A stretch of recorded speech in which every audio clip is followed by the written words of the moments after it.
Welcome to episode 54 of In Touch with iOS, a podcast that talks about iPhone, iPad, Apple Watch, Apple TV, and related technologies, plus tips, apps, and gear. I am your host, Dave Ginsburg, and my guest this week, and my returning guest is Chuck Joyner from the MacVoices podcast. How you doing, Chuck? I'm great, David. Thanks for having me again. Oh, thanks for being here. We had some scheduling challenges tonight, but we were committed to get this show in, so I'm so glad you're here, and there's a lot to talk about. At the beginning, when I did my notes, there wasn't as much. I thought the news was kind of quiet, but then something big got announced here, so we'll talk about that in a minute. And then what we're going to do is we're going to talk about our top 10 apps that we like and we use all the time. And I thought that would be a fun thing to do. And if we have some time, we also will hit upon the news app, because I think that'll be fun, because that's kind of what's going to be happening in this event that we just found out about this, this afternoon as we record this? Yeah, well, we think we know what's going to happen, but you know, with Apple, it's you're showtime. Never sure. Yeah, we know Apple. Sure. You never know. They sent out the invitations to all the media. You didn't get your invitation, Chuck? You're in the media. Yeah, it must be in my spam folder. You know? Must be. But this time it's going to be held on Monday, March 25th at the Steve Jobs Theater, which I think will be the first time that they don't announce an iPhone product or an iPad at their facility. So that's going to be a cool place to see it, because one of these days I want to get out there and see it. The event's, their tagline is called Showtime, which we're thinking it's within the lines of the rumors that they've been focusing on services rather than hardware. So I'm thinking it's going to be probably the Apple News service, which I touched upon in previous episodes, adding a paid subscription service to the options of Apple News. Do you use Apple News? I know you're a big Flipboard user. I'm a big Flipboard user, but I use Flipboard a little bit differently than maybe some folks do. I've dipped my toe into Apple News. It's funny. I really can't say that I have a dedicated news app. I'm not sure it's the best thing, but I tend to get my news through the social media channels to see what's hot, what's not. I do try to subscribe to some of the, well, I was about to say more credible sources, but I'm not sure there are. Yeah, there's a lot of fake news out there. But the ones established perhaps is a better word. Sure. Well, no, yeah, and you have an awesome the MacVoices group that's really getting a lot of traction. I stay active in there and post a lot of great articles, as well as you do, and Norbert does also as well. So we got some good. You got some good sources there all by yourself, right? Yeah, that was sort of the idea with MacVoices magazine on Flipboard and the article of the day. Everybody. Yeah. Everybody wants to learn new things. There's so many op-ed pieces out there, and so much clickbait. And I really have tried to focus on putting quality articles in there, so that if you read that, you're going to learn something about whatever the topic is. You may, it may not suit you today, but hopefully it'll suit you tomorrow. Yeah. So it looks like, I know the magazines are on board for whoever they have, because, of course, Apple, it's about right around a year ago, they bought the company Texture. And Texture had about over 200 magazines that were in that subscription service. So it's looking like Apple is finally going to take that service and merge it into the news app, and then offer I would say an inexpensive subscription service, maybe something like $10 a month. They're talking about that. But it is interesting to say if they really want to get the newspapers like the Wall Street Journal and the Washington Post and the New York Times, and would those three big content providers be all in on a revenue stream like that? What would you think? I don't know. I mean, I think there's a spot out there sooner or later that's going to find a way to get folks to pay for quality news. Apple has as good a shot as any with the number of iPhones out there, the number of iPads out there, the overall experience with those devices. So I think they have a shot at it. The question is, will people pay for news at this point with so many other places reporting it, summarizing it, regurgitating it? But it's, like you said, a lot of garbage out there. So, but if it was $10 a month, I might be willing to do it, because I'm going to get a lot of good news and a lot of good sources. So, we shall see. So we got a couple weeks here. Yeah, and I think it depends a lot on how it's curated. If I'm getting the full text of the Wall Street Journal or the New York Times or the Washington Post, Not sure that won't turn into just one more noise source for me. So, but then, one man's news is another man's something that they pass over. So, it's a tough thing right now. It is. So we'll see. Like we always do. All of us enthusiasts love sitting around and watching the event and see what they talk about. And they had mentioned kind of possibly there being an iPad Mini 5 and then maybe a 7th gen iPad and then the AirPower pad. That's been 2 years in the making, and new updated AirPods. Even a 7th generation iPod Touch possibility, but I think it's all going to go to the side coming soon, and I don't think any of this stuff's going to get talked about because, again, Apple really is seeing that services is going to be their big thing for making money. I mean, because now the iPhone is not making as much money as it used to, right? Yeah, and you know what? I'd like to float a possibility, and this may just be me, but if there is a new iPad Mini 5. Mm-hmm. Would that be the perfect news reading device? Because it's almost the size of a Kindle. You've got Apple, you've got Apple Music, you've got Apple Books, books. You now would have a news source in a device that is super convenient to carry around. I mean, it's not quite as nice as a larger iPad, but it's also a lot more convenient. So would that fit in well with what we're all speculating on? Right.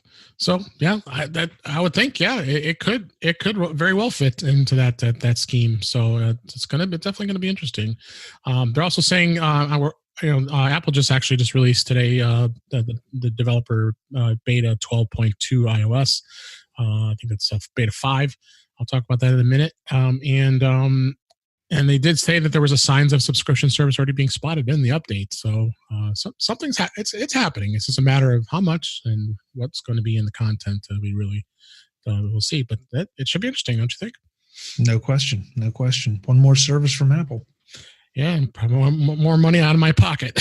More than likely. Well, you've got so much, David. Just spread it around a little. Yeah, well, I do. So another cool thing actually that Apple did was I was very surprised they did this because we're always buying. We've always talked about where we would find the App Store gift cards or iTunes gift cards, and you get them for like $20 of you get $100 for 80. So you'd get like a $20 bonus, which was pretty cool. And every time I would see those gift cards, usually they were on eBay and then through PayPal Gifts, I think it is, I would buy them. But Apple today announced that this is actually only going until March 14th as we record this episode. A 10% bonus when you add funds to your account for the App Store and iTunes purchase. Did you see this? I did see this, and I thought you stole my thunder because I was going to point out that if you buy some of the discount Apple gift cards, right. You get a 15% discount. Here, you're getting a 10% bonus. So which is the better deal, and how easy is it for you to get the discounted cards? But anyway you take it, it's still a nice touch for maybe folks that either don't know about that or that just don't want to bother with the hassle of finding the gift cards when they are on special. Well, I did it. I wanted to see what happened. See if it was really true. So I threw $100 into my account, and then I got $110. So what the hell? It was I always want money in my account, and so that means I got a little extra for it. And you could do it right from the iPhone, which was actually really cool because you can go right into the account, and then you're going to want to add funds because they hadn't done that for a long time. I ended up always having to buy gift cards. You recall that? I mean, I don't ever recall them doing that until like within the last year or two. But funds like that. Yeah, and I think this was up to $200 they would match. They'd give you $20 for $200. Yep, and of course, both articles we've talked about so far, I'm quoting through MacRumors, so the links are in the show notes. But they show screenshots of how you are able to go in and add funds to your Apple ID, which is pretty nifty. I'm glad they do it finally. So I don't have to buy gift cards unless I get the ones like we talked about. So, yep, check that out. More information and stuff in the news. We had, as I mentioned, Apple just released the 5th developer beta. I know you're not a big beta guy, right? You don't dabble in that now, right? No, I've tried a couple times, and I just never get around to actually testing, genuinely, legitimately testing. I will do some beta testing of software. OS is a little bit shaky, so I just don't participate in that. and you and I both working in the enterprise and in the business world. We don't do beta testing at all, so we're kind of familiar with not doing it. So, but they did see the fifth beta. Again, this is on MacRumors of 12.2. And it looks like, as we talked about, they are expanding some of the news. Interesting, all of our friends in Canada now have Apple News. They didn't have it for all these years. And I think Apple News has been out for at least 2-3 years now. I think our friends in Canada have it now, right? I believe so. Well, at least when 12.2 comes out, not as of yet. Right. And of course, there's always going to be the need for more emojis. there's a giraffe, a shark. I think that's a sow, and there's an owl. I honestly missed that part in the notes, but yeah, that'll definitely be the high point of it for me. I figured it would be. And then, of course, the big thing, we've talked about this before, is the AirPlay 2 announcements about, with the different TV manufacturers adding AirPlay 2 support. Samsung, LG, and such. They're adding that support into the Apple device with the remote.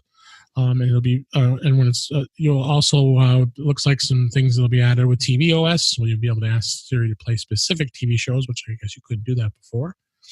And of course, that silly 5GE icon is in there from AT&T, which we've talked about. That's, yeah. And some other different things. But take a look at the article. We've got there's a lot to be coming out here, which I'm pretty excited about. So.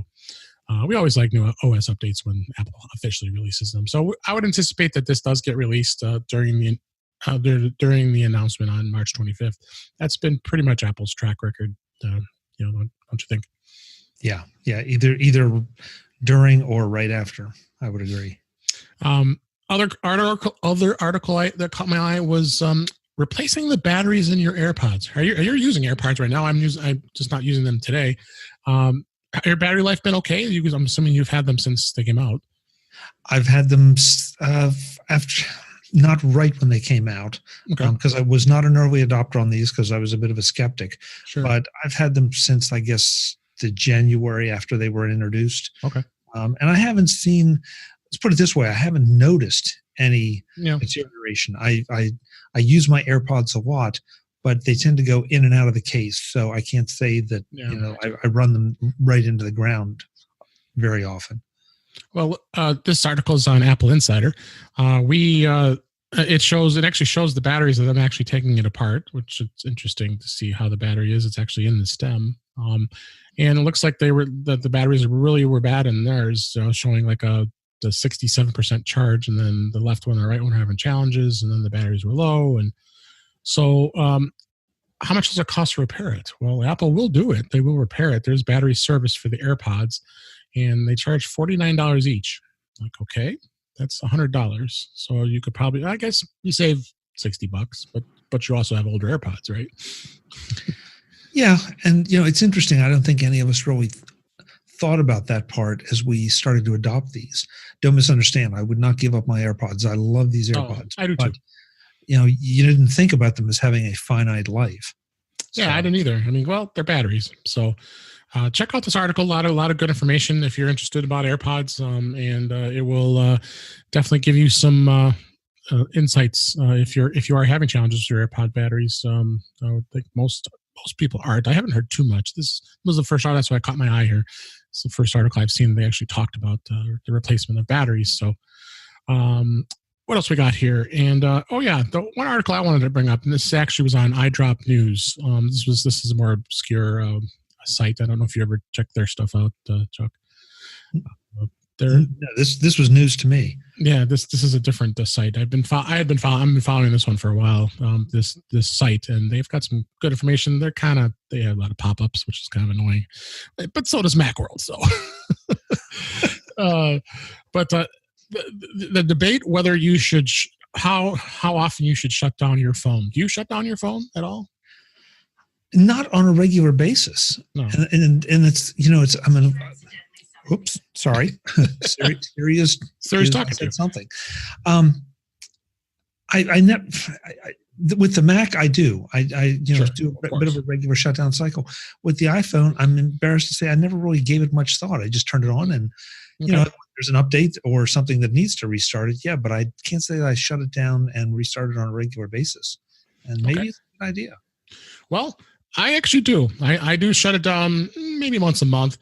I had to do it the other day because all of a sudden I was looking at my iPhone and it seemed kind of sluggish. It was working kind of weird. Then all of a sudden I go back to the homepage and look at all my apps. My bottom row's gone. Like, where's my row? I'm moving around, and then it finally came back. I said, I think it might be a good idea to do the shutdown. If most folks don't know how you do it, if you don't have an iPhone, you have the iPhone 10 or higher. Or what you do is you have to push the volume up, the volume down in sequential order, and then hold the power button down, and that's the hard reset. Now, if you want to do it with like an iPhone 7, you could still do it with the power button and the home button. The iPhone 8 is the same way. The volume up, volume down, and then the power hold down for reset. Of course, you can hold the power button down that just as a power down, but that's just shutting it down. It's not actually doing a hard reset. Excuse me. Yeah, I mean, there's always been that debate whether or not you should do it or not. I'll do it at least once a month, but when I see the phone kind of acted up, I'll probably do it again. So, what do you think? I don't know. I mean, I can't say that I've never had a row disappear. Yeah, like everybody, I think I've had my phone get a little wonky at times with different things, but I only. With this particular phone, I've never had to do any kind of hard reset. Yeah. The regular shutdowns have been just fine. So I have to do a little research here and see what I can figure out. So I've piqued your interest with this. You have. So check that article out. It'll be in our show notes. So let's go on to our discussion for tonight or today. Is our top 10 apps. I thought this would be fun for both the iPhone and the iPad, or both, necessarily which ones you actually do. I wanted to kind of review which, in no particular order, some of the apps we go, and you and I can just kind of alternate here instead of me reading off all my lists here and vice versa. So I'll start off here, and one of my favorite apps is PDF Expert. Do you use that? I do not. I do not. Yeah, PDF Expert, I think, is by far one of the best PDF readers and editors out there. It's very flexible. It's available on the Mac as well, and it gives you a lot of very good flexibility when it comes to annotations and being able to edit pages back and forth.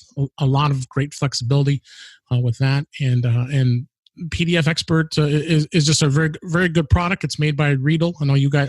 I know you've interviewed the CEO of Riedel at one point, or several times. Yeah. Yeah. So I'm sure he's mentioned it. And that's one. I think that's one of their big products, and it does very well. But which PDF file program to use? I tend to use Pdfpen. Well, I have that too. I do it. Well, of course, Smile a sponsor for you. So, but I do also have. But you like it. But you believe in it. Yeah. I was going to say it's not necessarily that, but it has something to do with it. But I find it does everything that I need it to do and more, and they continually update it. So, and they do. Riedel is also a great company as well. So nobody's playing favorites here. It's just what suits you. And that's how I'm kind of going to give your idea of what it does. But the nice thing is it syncs nicely with iCloud. So when I'm looking at a particular file, a good example being for those who know, I also do my podcasting on horse racing. We get the programs every week. I want to be able to edit them and look at them and mark them up and all that stuff. I can have it on my iPhone, look at it, and put it and store it in iCloud. And I go over to my iPad, look at a bigger view of it, and the same annotations are there, ready to go. Don't have to do anything, and works very well with any file sharing service, including Box and Dropbox, and of course iCloud. So check it out. It's I believe I have to look up the price. We'll have the link in the show notes. But it's not too terribly expensive. Again, it does have a Mac version of it as well. And Pdfpen, as you mentioned, Pdfpenpro. I've paid for that for a long time. Whenever a new version comes out, I just renew the upgrade because it's if I don't do that, then you don't get the good deal because the upgrades, just like anything, you get good pricing. Right. Right. So, go ahead and tell us your first top apps, your top 10 apps. Okay, well, I think we should both make clear that these are in no particular order. Right. I started to try to order them. It's like, well, this is just impossible. Forget it. So I'm going to start with Overcast. Great program. I adopted Overcast as my audio podcast player, and I very specifically say that because Overcast now will download video podcasts, but it won't play the video. It'll only play the audio. Right. But there were two killer features as far as I was concerned. Mm-hmm. I don't think there's any question that Marco Arment has the best multi-speed algorithm out there for cranking things up. And I'm constantly trying to find ways to do more in less time, or at least squeeze more into the time I have. Yeah. And so the fact that I can play at double speed and listen to it, it also has a setting that will remove a lot of the silences as people normally speak and pack it together a little more. So that just gives you a little more speed. But the one last thing that I found is that you can upload audio files to Overcast when you're a subscriber. So audiobooks or whatever, and you have that same control over the audio. That's great. There are plenty of audio players out there for iOS, for audiobooks and all. But the fact that I could integrate it all into one app and have Marco's speed technology, I'll call it, that was it. That was the killer for me. Yeah, no, it's a great app. I'm a subscriber as well because I'm crazy.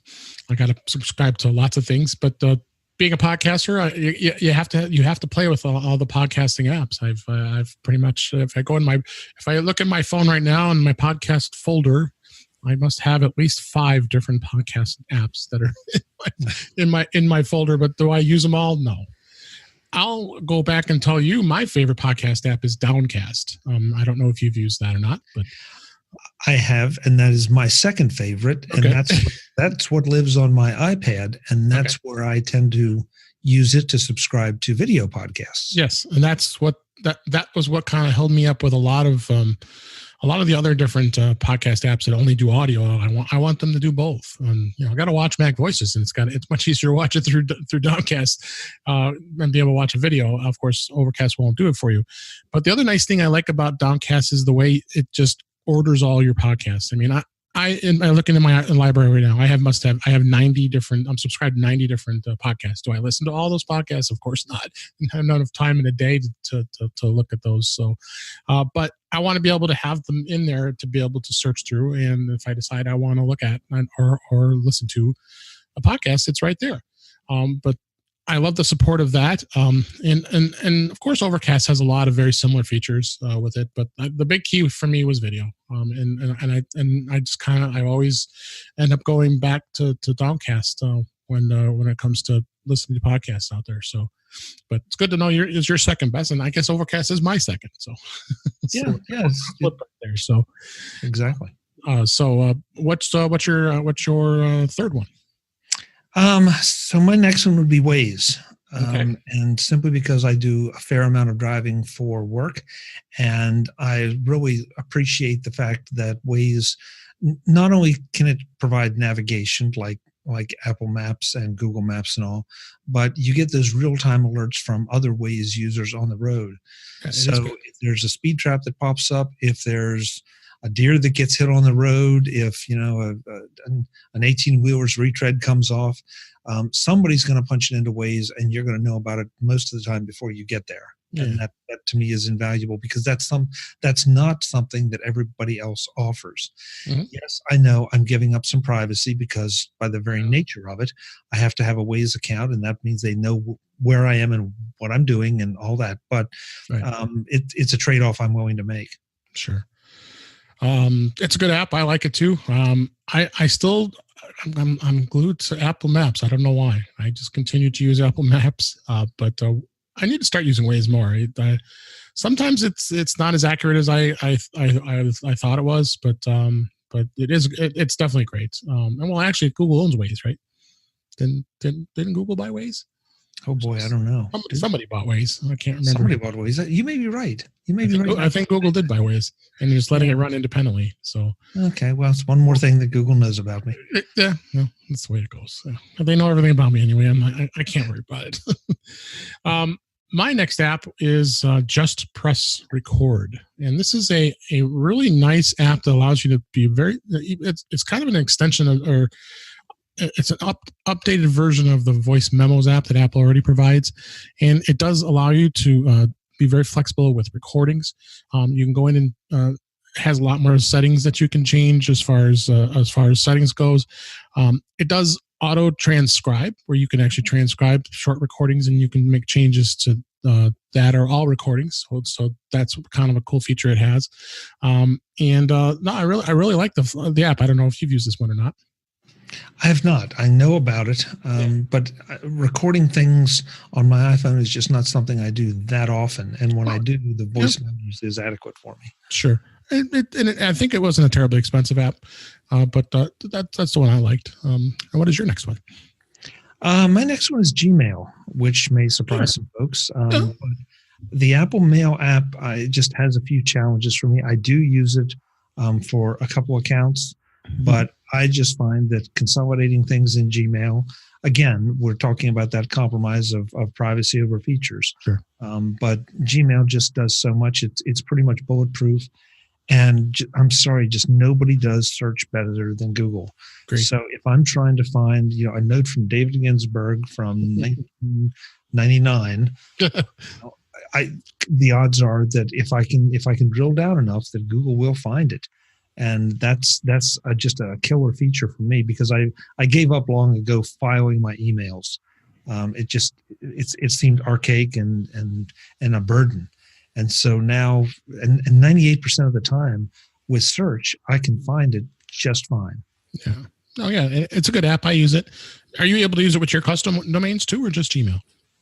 No, with custom domains. Yeah. See, that's what's great, and it becomes a one-stop shop, just like the Apple Mail is. And I agree, the Apple Mail can be challenging. Yeah, I wish I didn't feel that way. And of course, Joe Kissel is notorious for his feelings about Apple Mail. Yes, yes. So maybe I'm biased. He may have influenced me, but yeah, it's the way it is. No, I mean, if it works for you, that's what's perfect about it. So, other app, I was going to skip around here. One app I like, I am a Sirius XM subscriber. I think we've talked about this before. I know you're not. Sirius XM has done something phenomenal with music, and I got to pull the app up so I can remember. But they've added like 100 different alternative stations that break down the different genres. It's called All Extra Channels. There's 100 different channels they have. Things like today's workout hits and 70s, 80s, 90s pop mashup. You go from 90s and 2000s pop-up mashup and 80s pop top 100. So it just goes on and on with these different channels, which is really awesome, because here's classic rock, so classic vinyl top 100, 60s and 70s rock. It goes all the way to the hard rock stuff like you like Kicks and your different bands that you enjoy. So they've really done a great job. Here, this is the hard rock, new and classic hard rock mashup. They've added all these channels, and I was pleasantly surprised to see this, and I started playing them. I was like, this is fun. I don't even have to think about it. Just let it play, and it's all I know. Most music I'm going to enjoy. And the app itself, they've completely redesigned it, so it's real easy to navigate. You can add different favorites, which are there, and I've got my favorites in there. Of course, Howard Stern's still on there, and he actually has a lot of.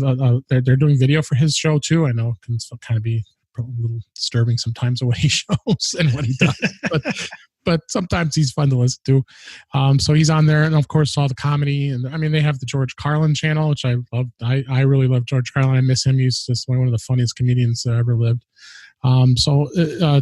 If you're a subscriber, and if you get just the streaming version, or you get it as part of your phone, part of your audio radio package, check it out. They've done a really amazing job with this app. I'm very impressed with it. So, good choice. Good choice. So I'll let you go and pick your next choice. Of course, you have Apple Music, so. Yeah, well, I'll jump down to that. I use Apple Music. It's the only music service I currently subscribe to. Yep. I have my playlists built in there. Mhm. Um, I've gotten away from some of the automated discovery stuff. Hmm. As an aside, Pandora still is my choice for if I want to listen to something and have it try to suggest some things to me. But Okay. the others, after a while, it seems like they sort of feed you what you would expect. I can almost guess at not necessarily the track or the artist, but just what I'm going to get out of any of those stations. And so I'd rather, if I'm going to do music discovery, I'll do it through something else. But Apple Music suits me just fine. When I'm looking for music, it's on my iPhone, it's on my iPad, it's on my Mac, and it's just fine for me. It has everything I need it to do, and of course, there's Apple Match that improves the quality of some of my older things that I've purchased or ripped. So it's just a win-win across the board. Yeah, you mean iTunes Match? Or iTunes Match. I'm sorry. Yeah. I said Apple I Music. still keep. I still pay for that too. I know there's been some debate about whether or not it's worth keeping anymore if you have Apple Music, but I think it is because I go back to the days of that probably have all my hard drives still sitting with 60 and 70,000 songs sitting on them, and I used to listen to music that way. And there are some songs that aren't that you can't get on the Apple Music store, but there's still a lot too. I'm an Apple Music subscriber as well. One thing if I were to get the Apple Music into my car, and I currently do not have a car that has Apple CarPlay, that would probably be a game changer for me when it comes to versus Sirius XM, because I would have that option to be able to be much easier to be able to listen to it. Because right now, when you drive and if I don't have CarPlay, it's very you shouldn't be doing it while you're driving. I can tell you that. Yeah, but I mean, some people really like what XM offers, and I take nothing away from that. Yeah. If you're a Howard Stern person, great. If you are a talk radio kind of person, then there's just about every kind of talk radio you can imagine on Sirius. So, yeah, it just depends on what you're looking for. And I know a lot of long distance people, they prefer Sirius because it stays consistent. Mm-hmm. They don't drive in and out of radio stations. So, yeah, it's all what works for you. Oh, absolutely. I mean, so I subscribe to both services. Well, my wife really enjoys the Blend and the Pulse. Those two channels that's their two most popular music channels on Sirius XM. So she loves listening to it in the car, and that the cool thing with the car is that's all integrated into the radio. So. And of course she's got a newer car than I do, so she's got access to more of the channels because my car's a little older, so it doesn't have. I don't think all of these other channels, unless they're going to change the radios. I don't know, but to add all those extra channels they just got. But I think that was pretty cool when they just did that, and it gives it even more of a flexibility of being able to listen to music. But yeah, I mean, I think Apple Music is great too, so it's hard for me not to have both services going. So. But yeah, we love music, so why not? Yeah, exactly. So I will go in, and I'm almost guaranteed you probably use this app, is 1Password. I think 1Password is by far one of the best password management programs out there. By far, I subscribe to the teams. They have a family teams where you can have multiple people that are subscribed and sharing, and as well as creating your own private password vaults. Works great on iPhone, works great on iPad, works great on your Mac.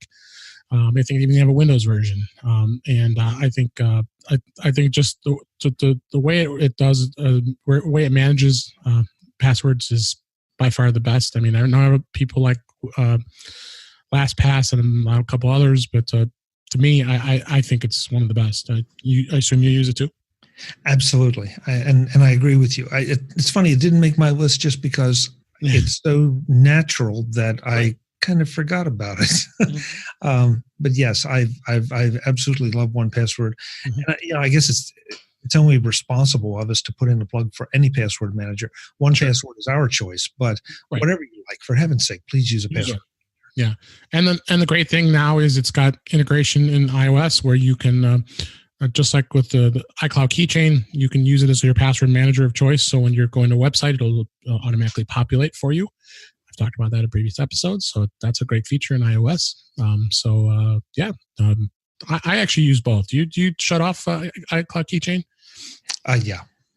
I've turned off iCloud Keychain just because it ends up getting kind of confusing if you don't. Yeah, I don't know. For some reason, I like having both, so it gives me a choice of storing both. But one of these days, I'll probably clear out iCloud Keychain and be done with it. So, what else? What else do you have? Well, I'm going to throw in Camera Plus 2. Okay. As one of my preferred camera apps, but this is the one I just keep going back to. It's got so many features. Again, I'm somebody who aspires to take better pictures, and I try, but I'm always looking for the shortcuts. And this app, it has everything that you, as far as I'm concerned, that you need for my class of photographer. But the killer feature, as far as I'm concerned, everybody has filters, right? And corrections and that kind of thing. They have, though, a filter they call Clarify. I don't know exactly what it does, but it just makes photos stunning. Mm-hmm. It almost looks like HDR level photography, but without you having to do anything. Just a single photo, snap it, and then apply the Clarify filter, and things just pop. And it's very, very seldom that I don't enjoy the effect that it gives my photos. So that's one reason I use this as a go-to, because it'll save in one of the RAW formats, one of the lossless formats for the iPhone, so that if you do want, to do some extra manipulation outside of it, you can do that. But with that Clarify filter, most of the time I just don't take the time or the trouble to do that, because it just looks so good. You just spend more of my money because I just bought it. You're welcome. You're welcome. I was a Camera Plus user for a long time, and that was with the original app, right? Yeah. I think Lisa Bethany, I remember her was the one that originally helped design that app. So it kind of looks like it's great that it knows that it evolved into this. So I'm definitely gonna start playing with this. So yeah, I think you will enjoy it. Yeah, so that's a great choice. I'll kind of package both of these together. YouTube TV. I am a subscriber at Xfinity, but I also I've been dabbling into looking at what YouTube TV has to offer. One of the great things about YouTube TV is when you travel, it goes with you. So when you have in my case, I have Xfinity. So when I travel outside of my house, I only have access to certain channels and certain things to watch. If I'm not in home, I can't watch it. Where YouTube TV, what it does, it travels with you. So let's say I'm in Las Vegas and I want to be able to watch the local ABC channel in Las Vegas. Well, I'm able to do that. ABC, NBC, CBS, all the local channels are on YouTube TV. They are still extending a lot of more channels to it, but it has quite a bit for its cost. I believe it's $40 a month.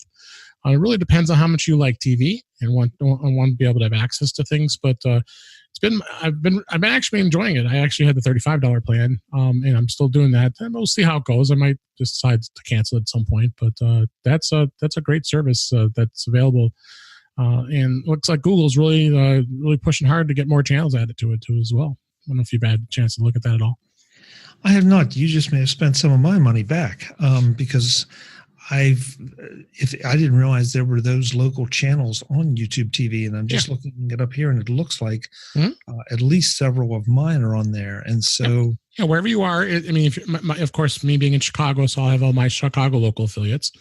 But if you travel anywhere in the country, once you bring it up, it'll just pick up wherever you are. Those channels will be available in that local area. Well, frankly, I'm thinking of it from a cord cutting standpoint. That too, yeah. Mm-hmm. Yep. If I could stream the local news, then I could dump my cable subscription. Oh, David, you may have just altered my life. So, because I'm looking at it now, and it's got all my local Chicago channels, including I have a local channel called Channel 2060U that's on here, as well as I don't know how much you're into sports. There's a lot of sports channels, Fox Sports 1, Fox Sports 2. NBC, and so it's got a lot of sports. So it is kind of heavy on sports channels, but it's got the other stuff like AMC and Cartoon Network and FX and Independent Film Channel and all kinds of stuff. USA. So it's got a fair amount of channels. So it's really doing a good job of expanding. When it first started, there weren't as many. I believe you can get like HBO and I'm not sure about Showtime. If you wanted to add it to it, then of course, just like in cable, that's extra. So, but yeah, check it out. It's and the other thing too is it streams. You actually can stream it to a Google device if you wanted to. And so if you happen to have one of those, you could stream it as well. So I mean, that's the thing. All these cable companies are becoming more and more restrictive of what you can do. I thought this is great. This is a great app. We spent money here. Yeah, what I'm intrigued by just looking at this, I will take more time to look at this offline. Yeah. The thing that bugs me about my cable package, and I have one of the lowest that you can get, sure, is yes, I get all the major networks, but then they give me the really useful stuff, like 17 channels of shopping. That's right. And so, at least theoretically, I'm paying for that. And that just really bugs me. I'd almost rather pay a few bucks more and get channels that I really would use. So, yeah, you just may have cost me some money, Dave. Well, I might have saved you some money, too. Well, it depends on the way you look at it, but yeah, quite possible. And then I packaged that along with YouTube, the YouTube app. I'm a premium YouTube subscriber, which is another $10 a month, and I don't know if you do that. No, I do not. But I love that fact that when I go to YouTube now, I don't have to deal with watching all those cockamamie ads they play every time you watch stuff. So there's no ads, and then also have some premium content that you can watch as well. So it makes the user experience with the YouTube app a lot better, and works flawlessly with your account. You and I both have YouTube accounts that we publish stuff to, so integrates nicely. I'm assuming you've used the app for that reason. But I think Google has done a great job of making it a lot easier to navigate through it. And then of course with the premium, you also get you get the music app that goes along with it. So tons of music on YouTube too. I mean, have you ever explored the music? I mean, on YouTube, it's pretty amazing.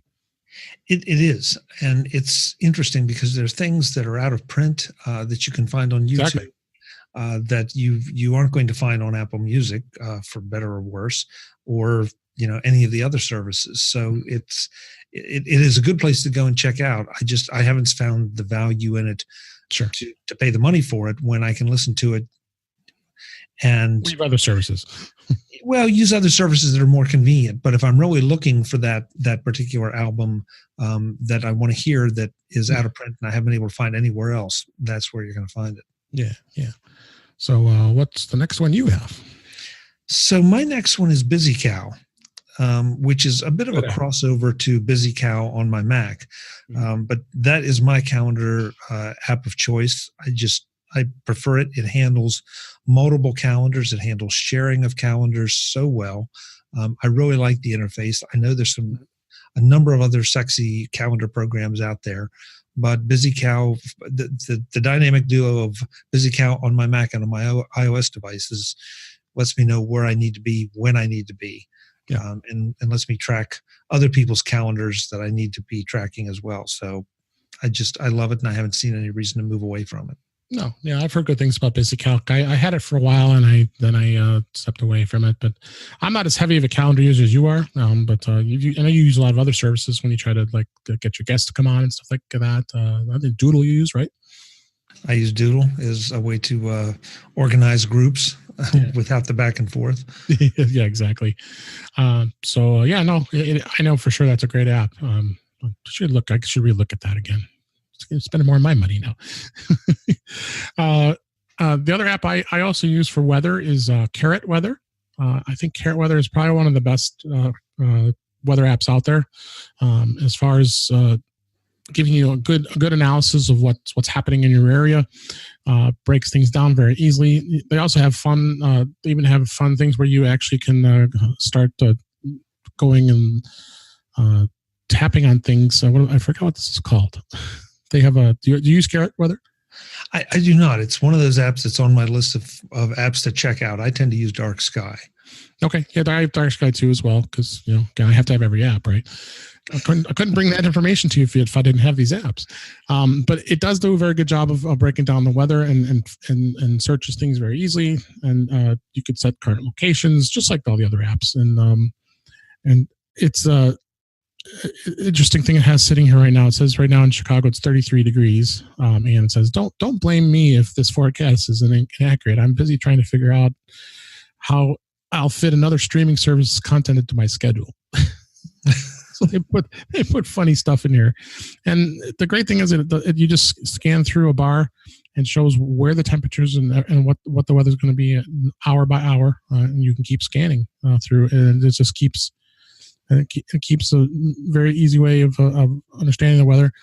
Like dark sky, it shows what the moon is. Like it's got a crescent moon right now for we have here. So it's a great app. Check it out. I believe it's $4.99. Again, we'll have all the links in the show notes with these apps. So, but it's a really great app. I like it. Yeah, that's like I say, it's on my list of things to check out. So, yep, you may have spent more. You've just endorsed spending more of my money, David. That's right. What else do you got? My next one is just an Apple standard, and that's messages. Mm-hmm. Yeah. I've reached that point where text messages are an important part of business. Sure. I'm not going to say never, but just really didn't expect to see text messages be adopted by the business world as much as they are. Mm-hmm. And now we're seeing a lot of automatic notifications come out as text, or at least you have that option. And so messages is, again, it does everything that I need it to. It will go cross-platform if you need to, but most of the people I know that I really want to communicate with are in the iOS world, so it's just perfect for me. Yeah. No, me too. I enjoy the way we can you can communicate through text, and it's got, of course. I like my memoji and animojis too. I got to be able to do that. So I don't do it that often. Maybe some. No, I don't do it that often. Yeah. I think we were about to get a confession here out of David. No, I don't do that often. In fact, I haven't probably looked at my memoji in quite a while here. So emojis, yes. Like I use my fair share of those. But anyway, another app I've got is Twitter. I think I'm a pretty good user of Twitter, and I think the way Twitter has laid out this app, I find it very easy to find things. I've got it set where I get notifications anytime someone tweets something, and of course I'm not picking somebody who tweets things every 5 minutes, but it gives me an opportunity to be able to review. A good example is I like to follow the Mac Observer for our friend Dave Hamilton and crew. So whenever they post something, I see what they're talking about. Same thing with MacRumors. So that's kind of a way I can keep track of what news is out there in the Mac world. So some people might want to do this with news, but I like doing that. And another cool thing is I have multiple accounts, so it's very easy to manage multiple accounts because of course I have to follow my personal Twitter account as well as my podcast account and others. So I really like the app. What do you think? I need to go back and look at the official Twitter app. I've been using Tweetbot now for a long time. And what you said about following TMO and some of those news sources is spot on. I think that I think we all need to do a little house cleaning of our Twitter accounts. Get rid of the folks. I mean, nothing against them, but if they're just putting noise into your stream, because Twitter for a long time was a great little news ticker. And it kind of got away from it as people started to express their political views. Yeah, that's the thing. I don't have anything political that comes up in my feed. So then the great thing is I get just notifications through the notification. Every time I pick up my phone, there's a notification comes through, and I say, it's either Mac Observer or it's MacRumors. I get to see what they talk about. So no Donald Trump discussions, no political discussions. Thank you. And that's it. I people say Twitter is dying or it's not as useful as it used to be, and I think that's because of who you're choosing to follow. Exactly. That's my 2 cents. Yeah, exactly. So check it out. What do you got? Let's see. So I'm going to say that one. So I'm going to go with another Apple standard that I'm in love with, and that is Notes. Yep. I've used Evernote. I have used a number of other note utilities. I still use some other note utilities for different things, but I'm finding myself more and more consolidating things into Notes because, again, does everything I need it to do. And it's built in, and because of the iCloud syncing, it's across all my devices. As soon as I log into iCloud on any of those devices, it's everything populates and it's right there. Yep. And it is surprisingly powerful. There are a number of tips articles out there on notes, and Yep. the more you can learn about notes, I think the happier you will be, and you don't have to pay somebody else to use it. There's even a great Take Control book about notes too, but our friend Josh Summers wrote. There is indeed, and you'll be surprised at what notes can do. I was when I talked to Josh. It's like, I didn't know it could do that. I interviewed him too, so we talked about it together. So it's just amazing. I am starting to use it even more and more. I keep all of my show notes. I've got and the cool thing is that you can pin your notes at the very top. So if there's I got like 4 or 5 different pin notes here that I can get to right away, which I like. And like you said, it syncs across the both iOS and Mac. So I'm looking at my notes on the Mac, and then I can just go right to my iPhone or my iPad, and there it is. And I can edit, and it goes back and forth, syncs flawlessly. I love it. I love the fact that you can actually, when you put links to actual articles, it actually has a little screenshot of each article, and it shows a picture of each one as you click them. That's what I've done. I've created like a links note, and all those links are in there, and they're all little snapshots of each site. Yeah, and much like you can see in messages, if you paste a URL into a message, same thing, a little thing, and I agree with you. It's just those little touches that make it so useful, and I've really enjoyed learning everything that I can do with it, and finding that I can abandon some of the other services. Absolutely. All right, I think we're winding down here. I think this is my last app, and one I just discovered is called City Mapper. What City Mapper is, it actually syncs where your location is, and it gives you very easy ways of being able to find maps, buses, bikes, bike paths, and even has links to Uber and Lyft. And all these buttons are right here at a tap of a finger here, and it brings, like I just tapped car sharing, and brings it up in the map and shows where I'm located very easily. It has, you could set to get me home and get to work, just like the maps do.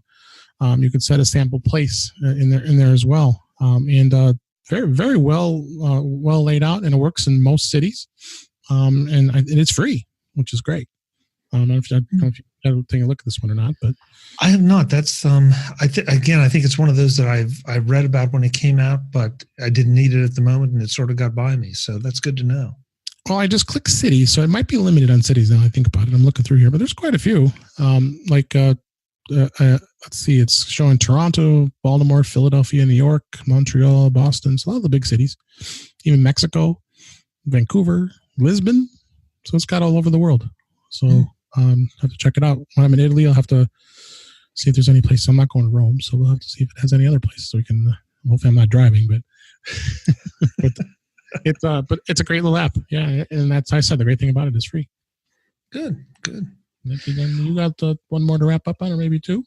I will wrap up with one more, and that is the way I end every. Well, no, actually, I have two. You're right. Package them.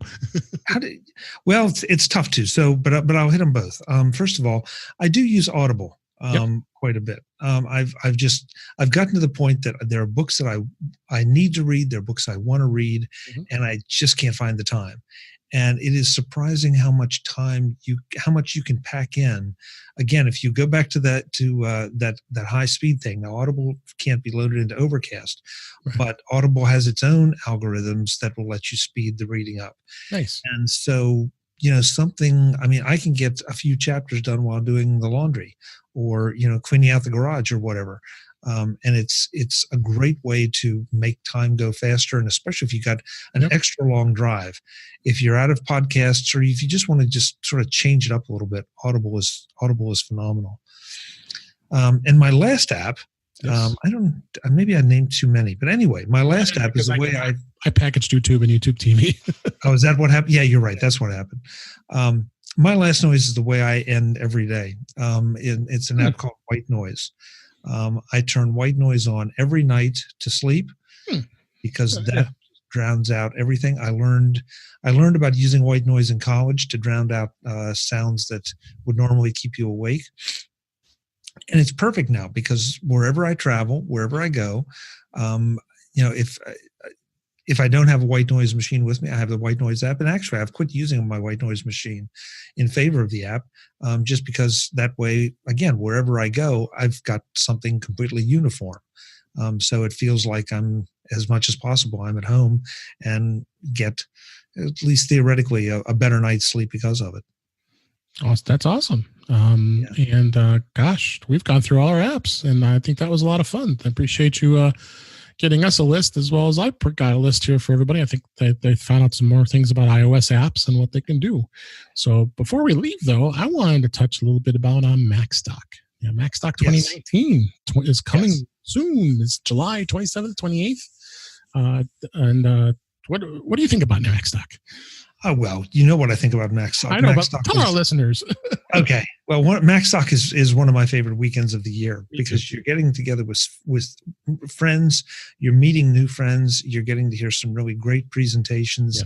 Yeah. It's one of those experiences that when you walk in the door, it's sort of like walking into an Apple store. You walk in and you know you're among friends because everybody there has Apple technology enthusiasm as a common ground.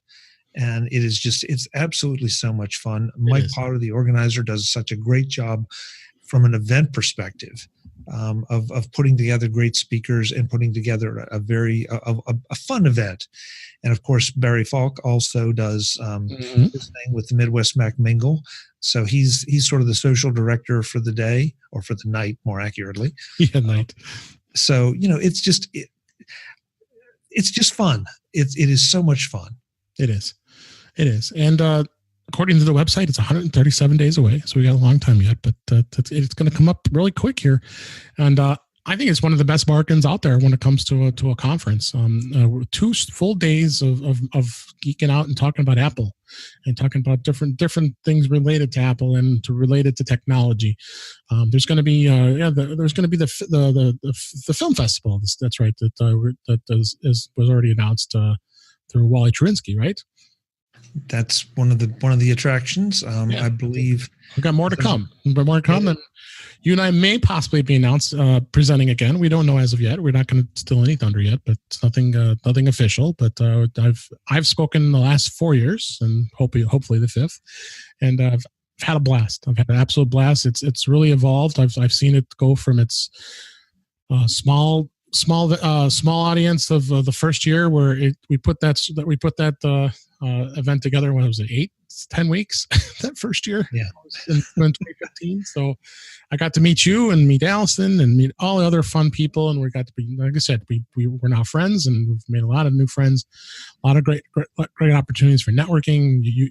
And we're accessible. I mean, when you went to Macworld, I did not have the opportunity to go to Macworld, and I don't know if I missed it or not. I probably did, but that's ancient history. But you had 10,000 plus people at that event. It was near impossible to try to network with a lot of people. I mean, wouldn't you say? Yeah, and I think that's something that gets lost here a little bit. Is it's a growing conference, and now in its 5th year, it's an established conference. Yeah, it is. But it is still small enough that by the end of the weekend, anybody you wanted to meet and talk to, you have probably had the opportunity to meet and talk to. Absolutely. And I love that. And one other point, though, I want to make, David, is that I'm afraid people may think that it's, well, I'm not that experienced, or it's going to be beyond me. Right. No, I guarantee you will come and you will enjoy it. You will learn things. I don't care if you're a rank beginner or someone that's been around Apple tech for years. You're going to walk away with something. And most of the time, it's something very, very useful.